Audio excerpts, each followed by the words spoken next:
দাদুর আর মাইরো না। এই কিসে? ওই যে মা দেখো পুলিশ আইতাছে।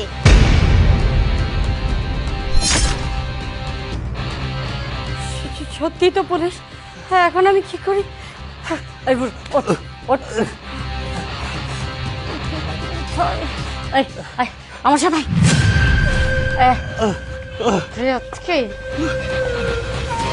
ঘরে কোথায় লোক, এদিকে তো জায়গাও নেই। এই চিপায় না পেয়েছি। এখানে বস, বস এখানে, তাড়াতাড়ি বস। চুপচাপ এখানে বসে থাকবি, একদম লড়াচড়া করবি না বলে দিলাম।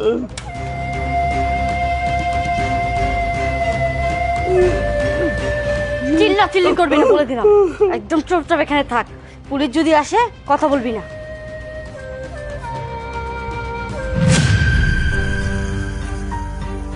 কি ব্যাপার, আপনারা এই বাড়িতে কেন? এই বাসা থেকে অভিযোগ গিয়েছে আপনি নাকি আপনার শ্বশুরের উপর অত্যাচার করেন। কোথায় আপনার শ্বশুর, কোথায়? উনি তো বাড়িতে নেই। আর কে এসব কথা বলেছে? উল্টাপাল্টা কথা বলুন তো। আপনি থামুন লিটু সাহেব। Yes, sir. আপনি একটু সার্চ করে দেখুন তো কোথায় আছে।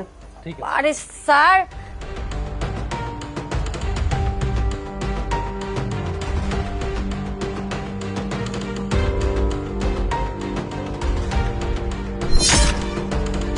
আরে কি ব্যাপার, কোথাও তো কিছুই পেলাম না স্যার, কোথাও তো পেলাম না। বলেছিলাম না স্যার, শুধু শুধু হচ্ছে আমাকে হয়রানি করলেন। আচ্ছা ঠিক আছে, আপনার সরি আপনাকে বিরক্ত করার জন্য। লিটু চলুন।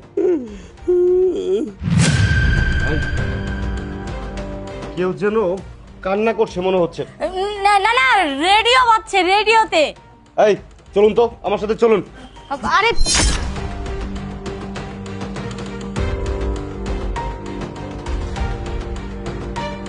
লিটু সাহেব, স্যার, আমার মনে হচ্ছে আওয়াজটা এখান থেকে আসছে।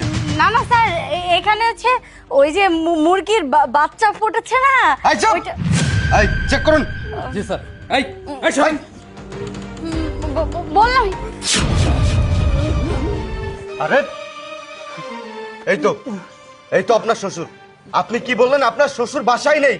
এই শুনুন, আপনার নামে অভিযোগ যখন পেয়েছি না তখনই সন্দেহ হয়েছিল। আমার ঠিকই মনে হয়েছিল যে মেয়েটা সত্যি কথাই বলছিল। মানে মেয়েটা কোন মেয়েটা? আমি বলেছি স্যারদের 999-এ ফোন দিয়ে। কি তোর এত বড় সাহস? ওনাকে যাইতে দে, তারপর তোর খবর খারাপ করে দিব। এই চুপ! আর একটা কথাও আপনি বলবেন না। এই আপনি কি ভেবেছেন দিনের পর দিন আপনি আপনার শ্বশুরের উপর অত্যাচার করে যাবেন, আপনার মেয়ের উপর অত্যাচার করে যাবেন, আপনার কোনো শাস্তি হবে না? এই আপনার মেয়ে আমাকে শুধু এটা না আরো অনেক কিছু বলেছে। আপনার মেয়ে বলেছে আপনি নাকি আপনার হাজবেন্ডকে রেখে অন্যজনের সাথে পরকিয়া করে। আপনার মেয়ে এটাও বলেছে যে আপনার হাজবেন্ড প্রবাসে পড়ে থাকে। এই আপনার হাজবেন্ড যে প্রবাসে থাকে আপনি জানেন যে একজন প্রবাসী বাংলাদেশে মানুষের জন্য কত কিছু করে, দিন রাত পরিশ্রম করে মাথার ঘাম পায়ে ফেলে টাকা উপার্জন করে, সেই টাকা ফ্যামিলির কাছে পাঠায় এবং ফ্যামিলির মানুষজন সেটা দিয়ে ভালো থাকে। আপনার স্বামীও তো কম কষ্ট করে না, আপনার স্বামীও তো কষ্ট করে আপনার জন্য টাকা পয়সা পাঠায়।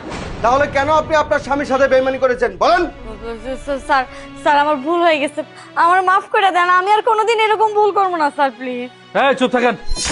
আপনি ভুল করেন নাই, আপনি করছেন অন্যায়। আপনি জেনে শুনে এই কাজটা করছেন। এই শুনেন, আপনার শ্বশুরের গায়ে যেভাবে টর্চার করছেন, আরে আমরা রিমান্ডে নিলেও তো এমন ভাবে কাউকে কখনো পিটাই না। আপনি চলেন আমাদের সাথে, আপনাকে তারপর বুঝাবো। চলেন আমাদের সাথে, থানায় চলেন। এই চলেন।